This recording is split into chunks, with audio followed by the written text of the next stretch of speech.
എല്ലാവർക്കും നമസ്തേ. ഞാൻ സിന്ധു സതീശൻ. ഇത് അതിഥി. അതന്നെ, സിന്ധുമ്മേന്റെ സ്വന്തം മോളാണ്. അപ്പോൾ ഞാൻ ഇന്ന് ഇവിടെ ഉണ്ടാക്കുന്നത് ക്രാബാണ്. അതെ, ഇത് ക്രാബ് ഇറുക്കുന്ന ഞണ്ട്. ഓക്കെ, രണ്ട് ഇറുക്കുന്ന കൈയൊക്കെ ഉള്ള ഞണ്ടാണ്. അപ്പൊ അത് എങ്ങനെ ഉണ്ടാക്കും നോക്കാം.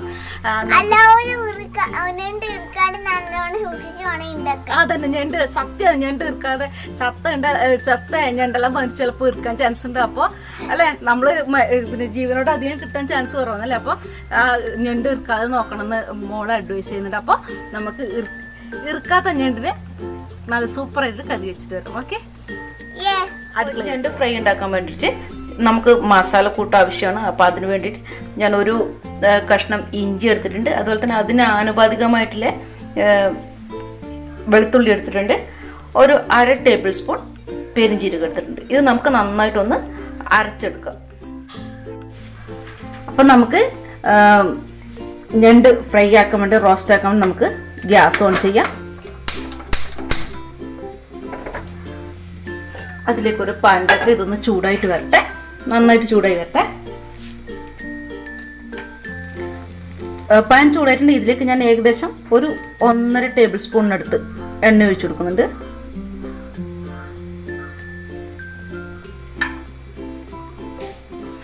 അതിനുശേഷം ഞാൻ ഇതുപോലെ സ്ലൈസ് ആയിട്ട് അരിഞ്ഞ് 2 സവാളയാണ് എടുത്തിട്ടുള്ളത്. ഇത് നമുക്ക് ഇതിലേക്ക് ഇട്ട് കൊടുക്കാം. നന്നായിട്ട് വഴറ്റി കൊടുക്കണം. നന്നായിട്ട് വഴന്നു വരാനായിട്ട് നമുക്ക് കുറച്ച് ഉപ്പ് ഇട്ട് കൊടുക്കാം.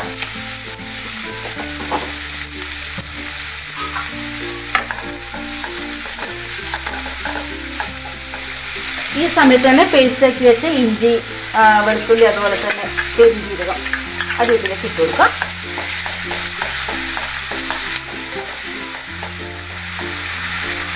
മൂന്ന് പച്ചമുളക്,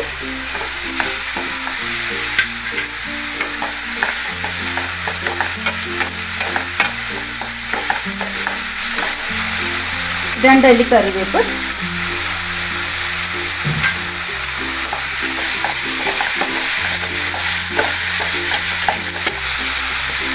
മസാല ഉണ്ടാക്കാനായിട്ട് 1/4 ടീസ്പൂൺ മഞ്ഞൾപ്പൊടി, കുറച്ച് തീ ലോ ഫ്ലെയിമിലായി കൊടുക്കും. നമുക്ക് ക്രാബിന് സ്വാഭാവികമായിട്ട് കുറച്ച് എരിവ് ആവശ്യമാണ്. അതുകൊണ്ട് ഞാൻ ഏകദേശം 1.5 ടേബിൾ സ്പൂണിനടുത്ത് മുളക് പൊടി ഇട്ടിട്ടുണ്ട്. 2 ടേബിൾ സ്പൂണിനടുത്ത് മല്ലിപ്പൊടി. ഇത് നന്നായിട്ട് വഴറ്റി കൊടുക്കുക. ചെറുതിൽ വഴറ്റി കൊടുത്താൽ മതി, ഇല്ലെങ്കിൽ കരിഞ്ഞു പോകും.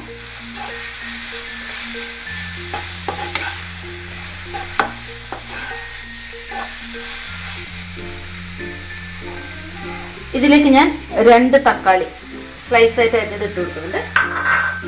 ഇതും കൂടി ഒന്ന് മിക്സ് ചെയ്തിട്ട് അടച്ച് വേവിക്കുക. ഇത് നന്നായിട്ടൊന്ന് വെന്ത് വരണം. അതിനായിട്ട് അടച്ച് വേവിക്കാം. നമുക്ക് ഇതൊന്ന് വേവുന്നത് വരെ നമുക്ക് വെയിറ്റ് ചെയ്യാം. ഇതിപ്പോ വേവിക്കാൻ വെച്ചിട്ട് നമ്മൾ നോക്കാതിരിക്കരുത്, ഇടക്കിടക്ക് ഇങ്ങനെ ഇളക്കി കൊടുക്കണം.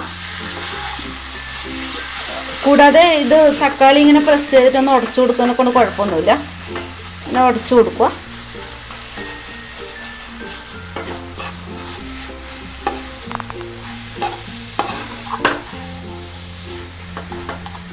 നന്നായിട്ട് ഉടച്ചു കൊടുത്തിട്ട് ഒന്നും കൂടി ഇത് വേവാനുണ്ട്. ഇത് എന്ത് വരട്ടെ.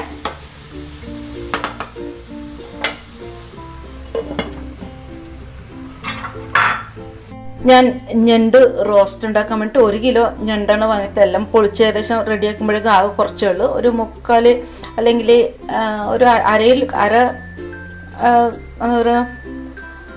kg മുകളിലുണ്ട്. ഇത് നമുക്കിതിനി റോസ്റ്റ് ചെയ്തെടുക്കാം. ഇതിപ്പോൾ ഏകദേശം വെന്ത് വന്നിട്ടുണ്ട് നന്നായിട്ട്. തക്കാളീൻ്റെ വെള്ളമൊക്കെ പുറത്തേക്ക് വന്നിട്ട് കാണുന്നില്ലേ. ഇനിയിപ്പോൾ ഇതിലേക്ക് നമുക്ക് ക്ലിയർ ചെയ്ത് വെച്ച് നന്നാക്കി വെച്ച് ക്രാബ് ഇട്ട് കൊടുക്കുക.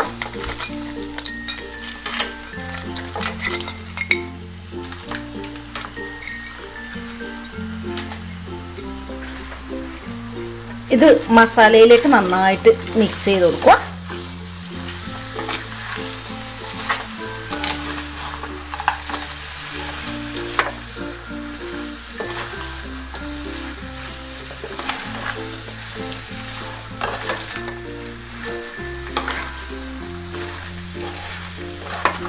മസാലയിൽ നന്നായിട്ടൊന്ന് പിടിച്ചു വരട്ടെ.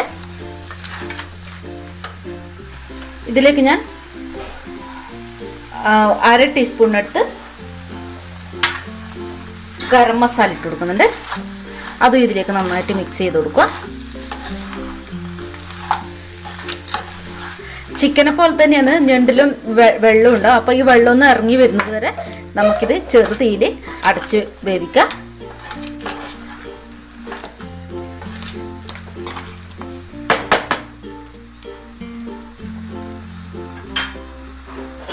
ഇത് ഇവിടുന്ന് കുറച്ച് സമയം വെന്ത് വരട്ടെ. അപ്പം നമുക്കിതൊന്ന് തുറന്ന് നോക്കാം. ക്രാബിൻ്റെ വെള്ളമൊക്കെ ഇങ്ങനെ പുറത്തേക്ക് വന്നിട്ടുണ്ട്, കാണുന്നില്ലേ? നല്ല മണമൊക്കെ വരുന്നുണ്ട്.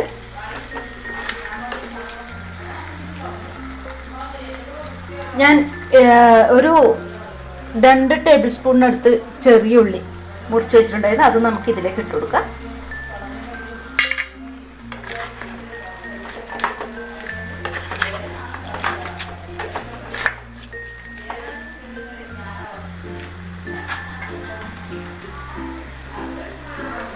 കുരുമുളക് പൊടിയാണ് ഒരു 1/4 ടേബിൾ സ്പൂൺ, 1/4 ടേബിൾ സ്പൂൺ അല്ല, 1 സ്പൂണിനടുത്ത് നമുക്ക് ഇട്ട് കൊടുക്കാം.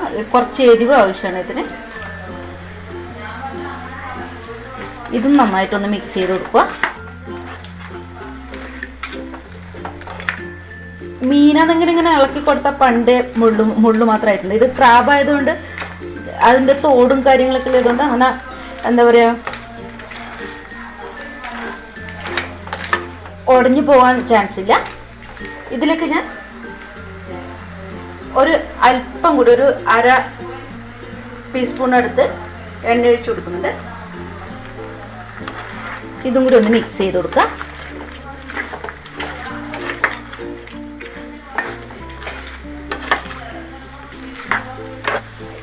വീണ്ടും ഒരു 3 അല്ലി കറിവേപ്പ് ഇട്ട് കൊടുക്കുന്നുണ്ട്. മസാല ഒന്ന് മിക്സ് ആയിട്ട് വരാൻ വേണ്ടി കുറച്ച് വെള്ളം കൂടി ഒഴിച്ചു കൊടുക്കുന്നുണ്ട്.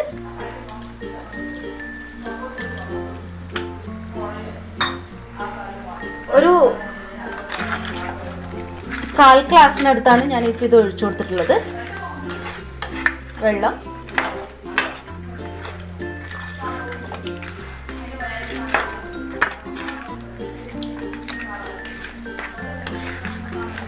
ഇതൊന്ന് റോസ്റ്റായി വരട്ടെ. അതുവരെ നമുക്കിതൊന്ന് അടച്ചു വേവിക്കാം. അപ്പൊ ഏകദേശം ഒരു 20 മിനിറ്റോളം നമ്മളിത് വേവിച്ചിട്ടുണ്ട്. റോസ്റ്റായി വന്നിട്ടുണ്ട്. നല്ല കിടിലൻ റോസ്റ്റായിട്ട് വന്നിട്ട്, വെറും റോസ്റ്റ് അല്ല. ഇത് നമുക്കിനി ഒരു സെർവിംഗ് ബോൾ, ആദ്യം തീ ഓഫ് ചെയ്യാം, എന്നിട്ട് നമുക്കിതൊരു സെർവിംഗ് ബോളിലേക്ക് മാറ്റാം. ഓക്കെ.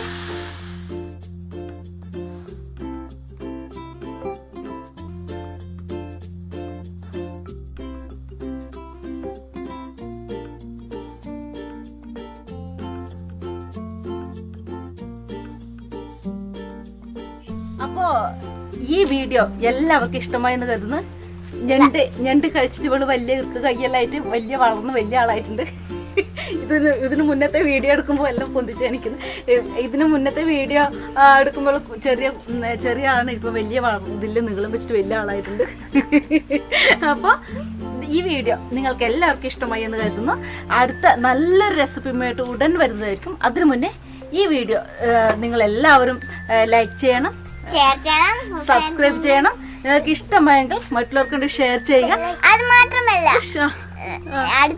സബ്സ്ക്രൈബ് ചെയ്യുന്നതിന്റെ അടുത്തൊരു ബെൽ ബട്ടണും കൂടി അമർത്താൻ മറക്കല്ലേ. അതന്നെ, അത് ആ ബെൽ ബട്ടൺ അമർത്തിയാലേ നിങ്ങൾക്ക് നല്ലൊരു ഞാൻ ഇടുന്ന പുതിയ വീഡിയോ അപ്ലോഡ് ചെയ്യുന്നതൊക്കെ നിങ്ങൾക്ക് നോട്ടിഫിക്കേഷൻ കിട്ടും.